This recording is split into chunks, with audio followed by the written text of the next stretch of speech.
Короче, мне 32 года. В прошлом я программист скорее веби-макака, сейчас работаю трубочистом. Да, натурально трубочистом. Кризис. Вся херня. Вообще говоря, я искал вакансию промальпиниста, но случайно наткнулся на эту. Обычно для всех новость, что такая профессия еще существует, но да. В трубочисты попал случайно, 3 года назад, когда сдохла микростудия, в которой мы на аутсорсе пилили автоматизированные бизнес-процессы для всяких контор и заводов, а еще магазины на Drupal и WordPress, куда без них. Название конторы я писать здесь не буду. Всего в конторе 9 человек, 3 бригады по 2, шеф вменяемый вполне мужик, бухгалтерша и то ли зам, то ли секретарь, я так и не понял, что точно делает этот хлыщ, кроме как ищет клиентов, звонит и ведет группы в соцсетях. Имеем небольшой, но стабильный гешефт. Занимаемся монтажом и обслуживанием дымоходов для каминов и бойлерных вент-конструкций офиса, здоровенных койлов в торговых центрах.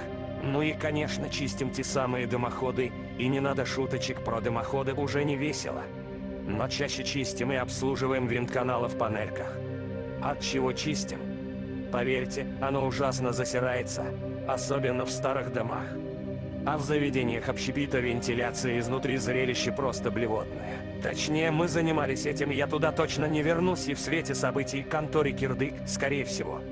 Я лично вообще собираюсь переезжать в деревню, как только продам свою квартиру, и к панельным домам городам больше приближаться не буду никогда.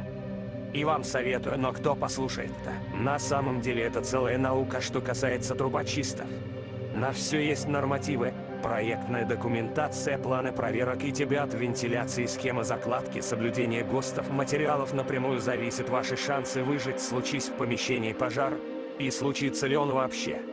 Если древняя старуха-соседка забудет перекрыть газ, от состояния вашего вент-канала зависит, подорвется весь подъезд или таки нет. Сотни нюансов, которые я расписывать не буду, гуглите сами, если охота. Отдельно отмечу, что в России какой сюрприз, и на нормативы ИД все кладут с прибором, ваше же ЛТСЖ не исключение, уж поверьте. Большая часть работы на крышах панелек и сталинок. Старых домов меньше, так как тут не Питер, но у них с вентиляцией обычно самый швах, а к нам обращаются тогда, когда уже совсем жопа, когда на кухне чуть чем сходивший в сортир сосед отобедал. Инструмент у нас самый простой, гиря и ёрш на длинном тросе, как в средние века. Этим пробиваем и чистим вертикальные шахты. Для горизонтальных есть гибкий стальной тросик, как у говночистов.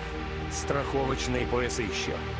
Из современного широкоугольная камера с подсветкой из светодиодов на конце длинного гибкого щупа. Щуп проталкивается с крыши в вентиляцию любой конфигурации. Картинку смотрим на ноутбуке или мониторчике от автомобильного регистратора. Так осуществляется первичное исследование состояния канала, поиск причин засора. Кстати, иногда еще шабашим тем, что по просьбе жило устанавливаем в стейке заглушку на трубе, идущей из квартиры злостного неплательщика. Не совсем наш профиль, но... Так что знайте, если вы должник, есть на вас управа. Унитаз захлебнется дерьмом, а вы побежите платить, лишь бы заглушку убрали. Насчет законности не знаю, но бает. Эффективно, но все вроде ситуацию в целом очертил. Теперь сама история, извините, что будет коротко, нервы не железные. К нам обратился мужик с жалобой на посторонние предметы в вент-канале. Чтоб вы понимали, вентоканал есть в каждом подъезде, вертикальная шахта немалого сечения, идущая с первого этажа и кончающаяся на крыше такими домиками, и вы их видели. Иногда есть отдельные каналы-сателлиты под туалеты или кухня. Строение зависит от серии дома. Канал бывает бетонным или жестяным. Его может быть видно в квартире, выступающий из стены распределительный короб. Проходит в каждой квартире, ветвится на отдельные помещения трубами более узкого сечения. Чего только люди не делают с ним, свой рукожопый врезки с вытяжек, иногда прямо в общую шахту, чем нарушают схему давления в ней и воняют своей готовкой на 3 этажа вверх и вниз, пускают там провода, ставят клапаны, перегородки, некоторые вообще его ломают, чтобы поставить бытовую технику, или забивают нахрен. В общем, смиритесь с тем, что за стеной вашей квартиры есть вертикальная шахта, в которой царит тьма и постоянно гуляет затхлый ветер. С мужиком-клиентом история была такая, что его малый сын и жена говорили, что по ночам что-то стучит им в стену, и вроде как неравномерно, с интервалами, но потом стуки и поскребывание повторяется. Стучало в стену туалета санузел раздельный. Сперва грешили на поехавших соседей, но нет их в то время. Мужик простучал стенку И смекнул, что это долбит ему из вентиляционной шахты. Мало его так и спрашивал, кто, мол, там стучит за стеной. Ссаться начал по ночам или еще что. Короче, мужик нашел нас и вызвал. На первичный осмотр приехал я один, я с ним и говорил. Вообще бригада меньше, чем с двоих по тебе состоять не может, выебут, в случае чего и контору лицензии лишат. Но первичный можно и одному. Если вы решили, что вот она крепота, то разочарую. Ситуация достаточно обычная, в шахте может оказаться что угодно, вплоть до кошки или голубя, всякий мусор, тряпки, пакеты. Обычное дело. А стучало оно и днем, просто днем шумно и не слышно. Да и воздушные потоки ночные от дневных немного отличаются. А причина стуков в шахте всегда ветер, и то говно, что там застряло, банально раскачивается. Просто малой попался впечатлительный, ну и клиент занервничал. Взял я. В общем, ключ от чердака расписался, полез. Нашел нужный выход.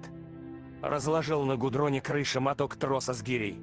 Ноут бобину кабеля от камеры начал проталкивать камеру вниз по шахте, закурил заодно. Все как обычно. Гирю с собой взял, чтобы, если получится, быстро прочистить шахту. Так работать одному нельзя. Но и шеф по головке не погладит, если бригаду лишний раз придется из-за ерунды гонять. Здание, кстати, было 12 этажей, панелька. В общем, травил я себе кабель, потихоньку посматривал на экран. На экране рывками перемещения вперед, на самом деле вниз по бетонной шахте, довольно чистой, кстати.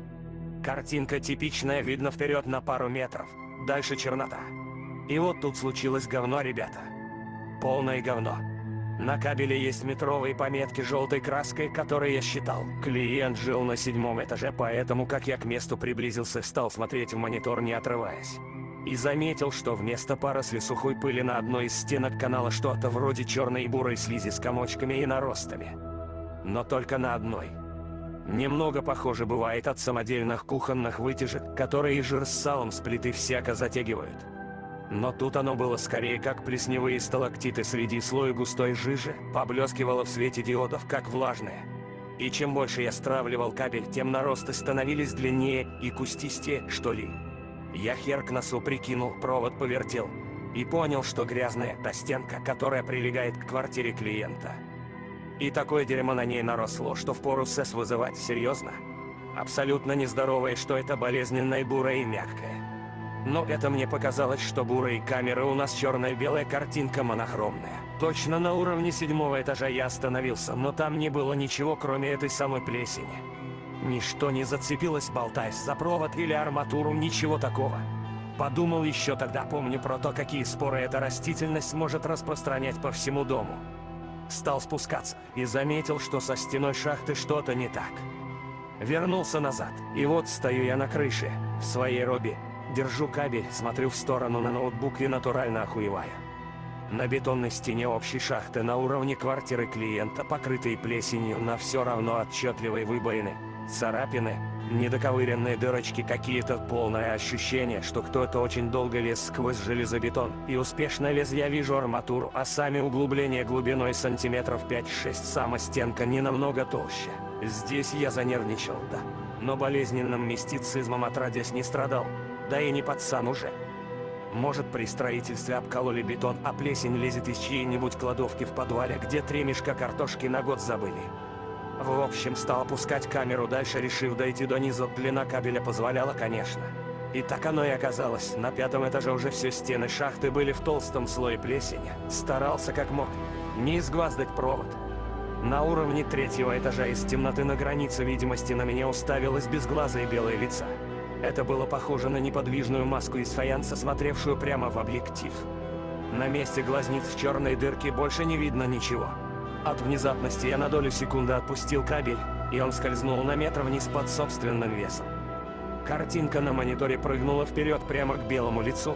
Ничего все равно не увидел, только эту маску и темноту за ней.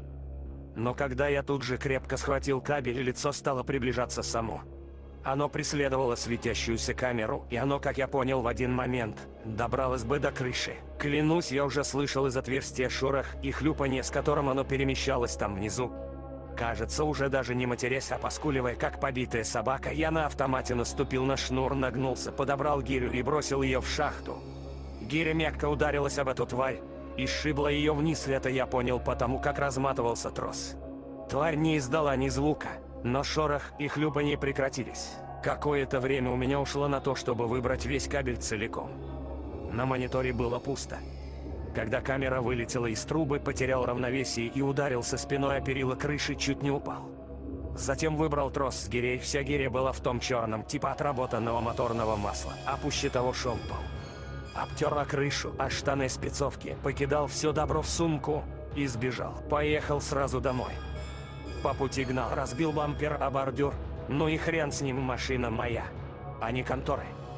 Дома разделся, робу сунул в корзину, мылся кипятком. Мне почему-то казалось, что если на мне будет та тварь с пародией на лица, сможет найти меня по запаху. Позвонил, сказался больным. Сказал, что по последнему клиенту при первичном обследовании ничего не увидел. Вечером встретил дочь из школы, накормил и рано отправил спать. Достал водку из морозилки и напился. Утром стало полегче, хотя раскалывалась башка. День я сидел дома и думал обо всем этом. Позвонил хлыщ с работы. Наутро записал меня в бригаду на выезд к тому самому дому, доделать дело. Сказал ему, что завтра выйду. Вечером забрал дочку из школы сам. И я видел то, что видел, понимаете? И я не решил, что мне там почудилось или вроде того. Но с работой сейчас все очень плохо, а у меня малая дочь, и я не Рокфеллер. Вдвоем с напарником уже вроде и не так страшно. Про себя решил, что посмотрим вместе до 7-го этажа. Ниже не пойдем, а просто свалим оттуда. Не нашли ничего и не нашли. Короче, успокоил я себя. Вечером еще выпил для храбрости. Утром заехал в контору за Серегой напарником. Выдвинулись. На крыше я первым делом надел пояс и пристегнулся карабином к перилам. Серега хмыкнул, но ничего не сказал. По технике безопасности так и так надо пристегиваться, даже на плоской крыше. Но сам он не стал. Начали опускать камеру. Не, ну бля, не может же там вообще ничего не быть, что это болтается же. И я травил, Серега смотрел на экраны и командовал. Плесень на стенках теперь доходила до 11-го этажа. Сергей вслух рассуждал, что это может такое быть. Я молчал, про себя повторял, что ниже 7-го не пойдем, хоть ты что. Но ниже и не понадобилось, эта тварь ждала нас на 7-м. Понимаете, устроила типа засаду. Мне экранного-то видно не было, но я все понял, когда Серый закричал. Тут же провод выдернули у меня из рук с такой силой, что если бы не перчатки, пиздец ладони. На этот раз все было очень быстро. Я успел услышать из вентканала шум и бульканье, и что-то еще. Отпрыгнуть в сторону, Серега как раз поворачивался, и выход канала будто взорвался. Жестяной навес от дождя над ним улетел, громыхая. В сторону из черного провала во все стороны брызнули какие-то гадкие черные нити или полоски. Был звук вроде взлетающего реактивного самолета, глухой утробный вой, повысившийся за секунды до уровня истошного визга. Видимо, часть шума издавал я орал и не мог остановиться. Под этот визг мне показалось, что над краем кирпичной кладки среди клубящейся и липкой на вид массы показалось то самое бесстрастное лицо и маска. Но смотрело оно не на меня. Сергея схватила поперек тела черная лента, почти прозрачная на просвет, как нефтяная пленка. Его сразу затащило внутрь шахты, он даже не успел до конца повернуться, не успел завершить свое движение. Поднялся в воздух и с криком, сложившись пополам, пропал в отверстии, слишком узком для человека. Меня что-то ударило в грудь, и, опрокинувшись за перила ограждения, я упал с крыши. Окончательно отключился уже в падении. Придя в себя от резкой боли в животе, я был не испуган, а предельно спокоен и сосредоточен. Сразу понял, что вишу на страховке на высоте 12-го этажа, а поверку наша страховка последний раз проходила при царе Горохе. Но все же она меня спасла. Как скалолаз, цепляясь за веревку и упираясь ногами в стену, я взобрался обратно на крышу. Там был бардак и пятна черной дряни 3 метров в диаметре с центром в виде выхода вентканала. Никакой крови не было. Сняв свой последний комплект спецовки на чердаке и оставшись в майке и трениках, я сел в машину и поехал в школу. Забрал Настю с урока странно на меня поглядевшей математички. Объяснил ей, что какое-то время надо посидеть дома. Позвонил на работу и сказал, что увольняюсь, после чего вытащил и выкинул симку. Пару раз кто-то приходил и звонил в дверь, Но я даже к глазку не подходил. Завучу объяснил по домашнему телефону, что Настя по семейным обстоятельствам какое-то время не будет ходить в школу. Взял задание по домашке вперед. Почти 2 недели все было нормально, я выходил только в магазин возле дома. В конце концов я успокоился. Живем мы на другом конце Москвы от того дома. Работы у меня больше нет, но есть 1060 в заначке, на какое-то время нам хватит. Зарегистрировался на фрилансерских биржах, решил тряхнуть стариной. Не знаю, как она нас нашла. Наверное, это моя вина, я только недавно постирал ту спецовку на штанине, которой оставалась черная слизь. Наверное, у твари с ненастоящим лицом отличный нюх, и 2 недели она ползла за мной, перетекая по ночам из подвала в подвал через половину города. Сегодня я поставлю в туалете ловушки и куплю у знакомого с рук его сайгу и все патроны, что есть. А теперь я объясню, какая помощь мне нужна. Мне некуда пристроить дочь. Ее нужно обязательно отсюда убрать. Она отличная девчонка, очень воспитанна и не принесет вам никаких проблем. Я буду регулярно ее навещать, все расходы и издержки вам возмещу. Никаких родственников ни по моей линии, ни по линии ее покойной матери у нас нет. Мне нужно, чтобы вы приняли ее у себя ненадолго, на пару недель. И если у вас есть свои дети, еще лучше. Уверен, что тварь идет именно за мной, так что вам ничего не угрожает. А через 2 недели я со всем этим так или иначе разберусь. Я собираюсь продать квартиру, если получится, пусть даже дешевле, чем мог бы, и уехать с ней в деревню в Тверской области. Есть там один вариант. Мы сбежим. В сельских домах нет подвалов и вентиляционных шахт, так что если у вас есть хоть малейшая возможность пристроить Настю у себя, пожалуйста, как можно скорее напишите по указанному мылу. Пожалуйста, с тем, что стучит за стенкой, я уж, поверьте, разберусь.